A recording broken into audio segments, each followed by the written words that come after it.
Siguiente segmento. En la tarde tiene vida, siendo ya las 27:21 en todo el territorio nacional. La temperatura aquí en la ciudad de La Paz en este momento, siendo que está bajando de a poquito el sol, baja 1 grado, ¿no? Decíamos 18 grados, ahora 17, vamos a llegar a una mínima de 8 para esta noche. Va a estar bastante fresco a sacar las camperas entonces de los placares. Estoy ahora en el segmento de economía que está auspiciado por la gente de Sharon, Mate Cervecero, en Avenida Artigas, Clásicos de Mármol, en la ciudad de La Paz, con almacén, bebidas frías, golosinas, cigarrillos y artículos básicos para la canasta familiar. Gracias por estar con nosotros, a la gente de Sharon, en el corazón de Barrio La Vida, aquí en la ciudad de La Paz, para auspiciar el segmento de economía. Estoy en comunicación telefónica con el profe de economía, contador público nacional, el señor Luis Laferrer. Buenas tardes, Luis, ¿cómo estás? Buenas tardes, Genaro. ¿Cómo va la cosa por ahí? ¿Cómo está Paraná? Frío, pero lindos días, sí. Muy bien. Bueno, a lo que nos compete hablar, entonces, vamos a hablar de economía, entonces. Sí,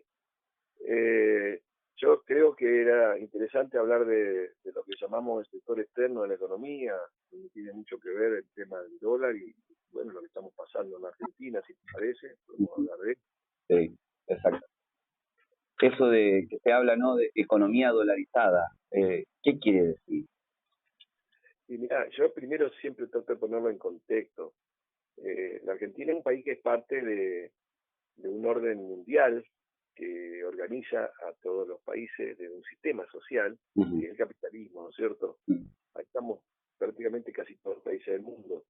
Y en ese sistema que estamos integrados, un sistema es un conjunto de elementos que están interactuando entre sí en función de determinadas regularidades, ¿no es cierto? Y este sistema está compuesto por países, por organismos internacionales, por empresas internacionales, por grandes bancos, son los elementos del sistema. Pero este sistema se ordena en función de ciertas lógicas. Y en este sistema todos los países que estamos no estamos en la misma situación. Hay una gran diferencia, por eso una primera agrupación entre países dominantes, países capitalistas dominantes, se les llaman también centrales o desarrollados, y países capitalistas dependientes. Es decir, estamos todos en el mismo sistema, pero no estamos en la misma situación. ¿Y cómo se visualiza la situación que está un país en relación al resto del mundo? A través del sector externo, donde se ven cuáles son esas relaciones internacionales, el sector externo de la economía, donde se pueden visualizar transacciones, o sea, qué es lo que nosotros, por ejemplo, compramos y vendemos al resto del mundo, qué tipo de bienes y de servicios también prestamos o nos prestan, y también cuál es el movimiento de capitales. Ahora, toda esa vinculación se hace en intercambio comercial, ¿no es cierto?, como lo hacemos también en la Argentina, utilizando una moneda. En la Argentina usamos el peso que nosotros conocemos, ¿no?, para comprar y vender un producto. Y si nosotros queremos utilizar a nivel internacional, comprar un producto, no podemos pagar en pesos, sino que hay una moneda que se ha impuesto casi, digamos, todavía en forma hegemónica, que es la moneda de Estados Unidos, que es el dólar, ¿no? Entonces, ahí es donde empieza a haber las primeras complicaciones. Si nosotros compramos afuera, tenemos que pagar en dólares. Si nosotros vendemos, nos pagan en dólares. Si prestamos servicios, empresas argentinas que prestan servicios internacionales, cobran en dólares y al revés. Si nosotros tenemos que pagar a las empresas que prestan un servicio, ya sea de comunicación, de transporte, lo que sea, tenemos que pagarlo en dólares. Claro, o sea, tenemos implementado una dolarización de forma informal. Bueno, eso sucede en todos los países que están dentro de este sistema. Se utiliza una moneda que es aceptada universalmente. No podemos pagar en pesos argentinos porque ni los bolivianos nos compran, ¿no es cierto? Digamos, nos venden. Entonces, acá es donde viene un poco el estudio de esas relaciones, porque además, no solamente nosotros vemos que se compra o se vende, sino también a través del dólar, el dólar cumple varias funciones. Por un lado, como medio de pago, ¿no?, y de cobro, pero también como forma de guardar dinero. El que quiere ahorrar en Argentina, dado la fluctuación digamos, del peso, la devalorización del peso, no puede ahorrar porque pierde valor con el paso del tiempo por la inflación. Entonces, el dólar, como se mantiene con cierto más valor, es también una moneda de acumular valor, pero también permite que el que gana en pesos en Argentina pueda llevarse esa ganancia afuera, pero en dólares. Entonces ahí es donde viene toda esta complicación. Y yo lo que creo, ¿no? Que a través del sector externo se pueden visualizar las vías a través de las cuales nosotros somos un país dependiente y la vía a través de la cual perdemos gran parte de la riqueza que se va generando en nuestro territorio, que es fruto, por un lado, de la depredación de nuestros bienes comunes, pero también del trabajo de los argentinos. ¿Qué es lo que muestra el sector externo? Por un lado, lo que se llama la balanza comercial, que es tal vez el concepto más usado en el sector externo cuando se da la información de lo que sucede con el país, que nos dicen que estamos exportando y que estamos importando, y cuánto exportamos e importamos. ¿Por qué importa eso? Primero, para saber qué es lo que estamos vendiendo al resto del mundo, ¿no es cierto? Claro. Pero segundo, también para saber si lo que nosotros vendemos es más que lo que compramos, entonces nos quedan divisas para otros fines. Claro, estamos hablando del concepto comercial de balanza, de la balanza comercial. Estamos hablando de la balanza comercial. Bien. Esto es lo que decíamos resultaba luego de decir en el equilibrio déficit superávit, ¿no? Si mal no recuerdo. Claro, una balanza comercial que se puede decir superavitaria quiere decir que nosotros exportamos más de lo que importamos y nos quedan dólares. Eso es lo que en general aspiran los países. Lo que pasa es que hay que ver, ¿no es cierto?, qué exportamos, qué importamos, porque y cuál es el objetivo de eso, porque se supone que cuando nosotros exportamos, estamos exportando un producto que nosotros producimos por encima de las necesidades internas, entonces todo eso que sobra lo vendemos, ¿no es cierto? O importamos lo que necesitamos para ya sea para consumo o para producción y que no lo podemos hacer acá. O en términos de costo, ¿no es cierto? Es más costoso, muy costoso producirlo acá y nos sale más barato y lo compramos afuera. El tema es de cuál es el valor de equivalencia del peso con la moneda, porque eso define todo. Es decir, si el dólar, que es la moneda internacional, tiene un valor muy alto en relación al peso, de pronto todo lo que vamos a comprar afuera va a tener un valor mayor, o sea, va a encarecer. Esto significa que van a entrar los productos más caros y en porcentaje, en comparación con la Argentina va a producir cosas más baratas. Eso, en cierta manera, le conviene a los productores, a la producción argentina, local, porque claro, produce más barato, produce más competitivo, y obviamente la gente va a comprar más productos internos que importados. Y al comprar más productos internos se va a vender más, se va a demandar más, y las empresas van a tener más actividad y va a haber más empleo. Por eso es que durante distintas etapas, ¿no?, de la historia económica de distintos países, los países que trabajaron para desarrollar su propia capacidad productiva, su propia industria, aplicaban políticas que trataban de promover, defender la industria, como haciendo que los productos que venían de afuera sean más caros. ¿Por qué? Bueno, porque ¿cómo se puede hacer eso? Y se puede hacer eso estableciendo o impuestos que lo encarezcan, que son las llamados generalmente políticas proteccionistas de cobrar derechos de importación.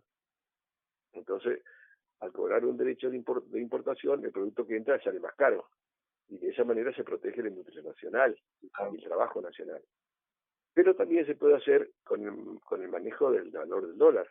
Haciendo un dólar más caro, las cosas que entran también salen más caras y por lo tanto mejoran las condiciones de las producciones locales. Lo único que tiene un problema que hace que sea un poco más caro adentro del producto. Ahora, vamos al revés, ¿no es cierto? Si las políticas disminuyen la impuesto a las importaciones, o sea, lo que se llaman las barreras proteccionistas, la bajan, se hace más barato importar, y obviamente entran productos de afuera más baratos que pueden desplazar a los productos que se producen internamente. Claro. Entonces eso puede ser claro, pero hay que los productos más baratos, claro, pero esos productos más baratos que vienen del exterior va a significar que acá las empresas que producen dentro del territorio van a vender menos y obviamente van a cerrar, va a haber menor nivel de actividad de las empresas y eso va a generar también menores posibilidades de trabajo. Entonces eso genera desempleo y en última instancia también puede generar un espejismo. ¿Por qué? porque si nosotros pensamos en un dólar que es muy barato, ¿sí? Conviene importar todo y no exportamos tanto, porque el exportador, al recibir el dólar barato y lo va a cambiar, le dan menos plata. Entonces eso desalienta, un dólar barato desalienta las exportaciones y alienta a importar mucho. Nosotros hemos tenido etapas donde se ponía el dólar barato, como en la época de Martín Hidalgo durante la dictadura, como en la época de justicialismo de Menem en la década de los 90, Caballo. Era un dólar muy barato y nosotros entonces comprábamos unas cosas mucho más baratas en el exterior. Pero era un espejismo, porque si nosotros no exportamos lo suficiente para pagar esas importaciones, tenemos lo que vos hace un rato decías, el déficit de la balanza comercial. Quiere decir que estamos gastando más divisa que la que estamos generando. Claro, pero ¿y dónde vamos a sacar para pagar? Y nosotros no imprimimos la divisa esa. En los dólares, el único que lo imprime es la Reserva Federal de Estados Unidos. Nosotros no tenemos ese poder y esa suerte, ¿no es cierto? Entonces, ¿qué sucede? Y manejan todos los dólares. O sea, eso no es una política sostenible en el tiempo, porque si no nos van a obligar a tomar, como ha pasado, ¿no es cierto? Teóricamente, a tomar préstamos para cubrir el déficit de la balanza comercial. Pero ese préstamo no es barato, hay que pagar intereses y después hay que devolver capital. O sea, no es una solución. Puede ser un paliativo de muy corto plazo, pero por eso estos son un poco los dilemas. Pero además el sector externo no es solo lo que exportamos y lo que importamos, sino también, bueno, no solo el monto, sino qué cosas exportamos. Nosotros en Argentina nos insertamos dentro de la economía mundial capitalista ya por la década del 60, 70, del 80 del siglo XIX, como un país exportador de granos y carne, ¿sí? De productos que alimentaban a la población en los países desarrollados o que le daban insumos a la industria de esos países, ¿no? Si exportamos cuero para la industria de zapatos, pero damos lana para la industria textil, nosotros compramos productos elaborados. Era un intercambio que no nos favorecía demasiado porque no generaba mucho empleo, eran las actividades agropecuarias fundamentalmente las que se desarrollaban.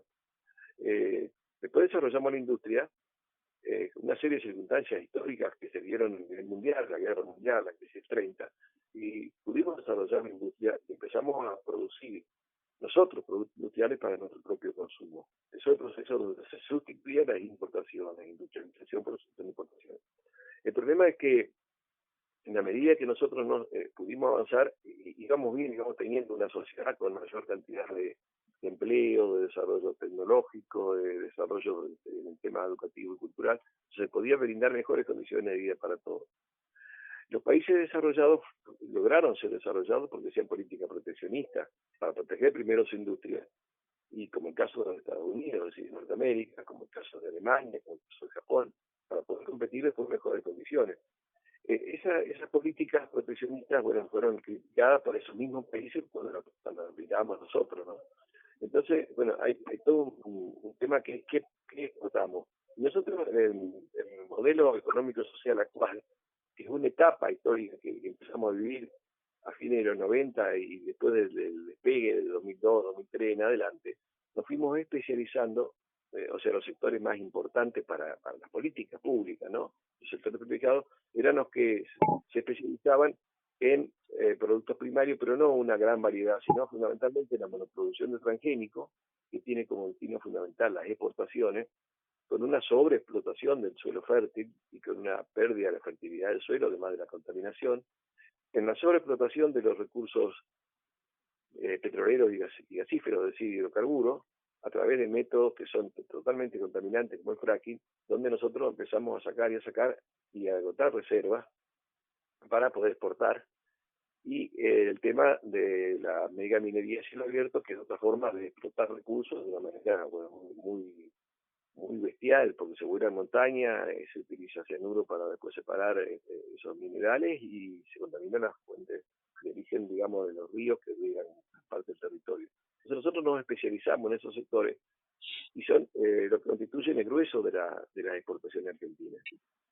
Si nosotros tenemos exportaciones, pero a costa de ir sufriendo un deterioro irreversible por mucho tiempo, cientos, miles y millones de años, irreversible que no se van a conseguir en términos históricos de largo plazo, ¿no?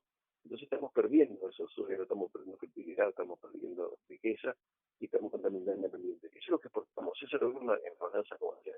Y Por el contrario, estamos importando muchos productos que nosotros podíamos producir internamente. Es al revés de lo que fue la sustitución de importaciones. Ahora estamos sustituyendo la producción local por importaciones. Y eso tiene un costo, porque tiene un costo por un lado porque tenemos que tener divisas para comprarlo, pero por otro lado porque destruimos nuestra capacidad productiva, nuestra industria, nuestras empresas y por supuesto también la fuente de trabajo, o sea, el empleo productivo. Y eso genera un modelo económico social donde los sectores que más crecen son los sectores que exportan, pero que no generan tanto empleo y que van destruyendo la capacidad productiva, el suelo y el ambiente. Y estamos importando, pero estamos importando productos que pueden ser más baratos, pero a costa de destruir la capacidad industrial que nosotros tenemos que estar necesaria para cualquier país desarrollado del mundo. Entonces, este es un poco el esquema de este nuevo modelo. Pero este nuevo modelo se había agravado porque además tiene un fuerte peso del sector financiero internacional, que empezó ya con Martínez de Ois y continuó después con fuertes golpes en la década 90, donde los sectores especulativos, la crisis mundial ha generado en las últimas décadas un desarrollo muy fuerte de los capitales financieros especulativos que se enriquecen por el simple hecho de paso del tiempo sin aportar nada al proceso productivo y en unos hechos necesitan utilizar mecanismos para multiplicar el dinero a través de la especulación. Entonces, ¿qué es lo que sucede? Que nosotros nos hicieron tomar deuda que en realidad el pueblo no la recibió, pero que se la hicieron tomar para el Estado argentino, y el Estado argentino con esas deudas y con esos dólares, a mover así para simplificar la divisa en general, con esos dólares el Estado argentino los vendía barato para que los especuladores que ganaban acá en pesos se lo puedan llevar afuera. Esto fue la famosa tablita de Martínez de Ono, donde le decía, bueno, el dólar va a mantenerse durante un año casi sin devaluar, un 10%, y tenía una inflación del 150% y una tasa de interés similar, entonces, claro, los capitales aumentaban un 150% su ganancia con de dólares, baratos por supuesto, entonces, ¿qué pasa? Los dólares no iban a alcanzar así.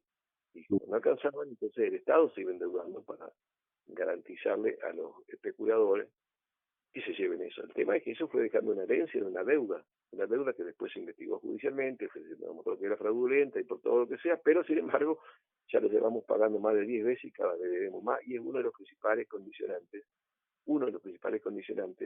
de la Argentina y de toda la sociedad. ¿Por qué?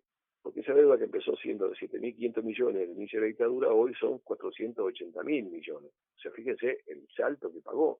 Además que la hemos pagado varias veces y no la recibió el pueblo argentino. Y esa deuda origina intereses.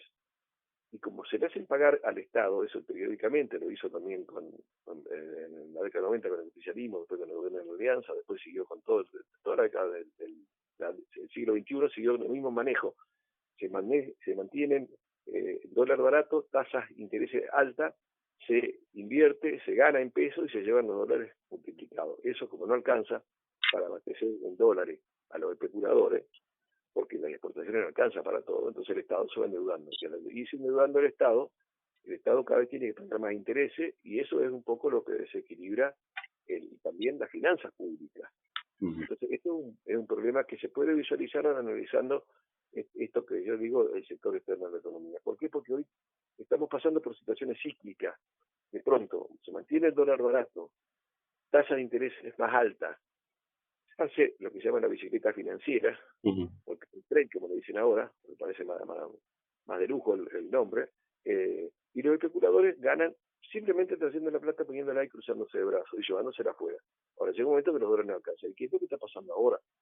Hubo una gran devaluación al inicio de este gobierno, que generó una gran inflación y una transferencia de recursos desde los sectores mayoritarios hacia un puñado de corporaciones, pero después el dólar quedó prácticamente casi paralizado en relación a los índices de inflación, ¿no? Entonces, la tasa de interés es mucho más alta.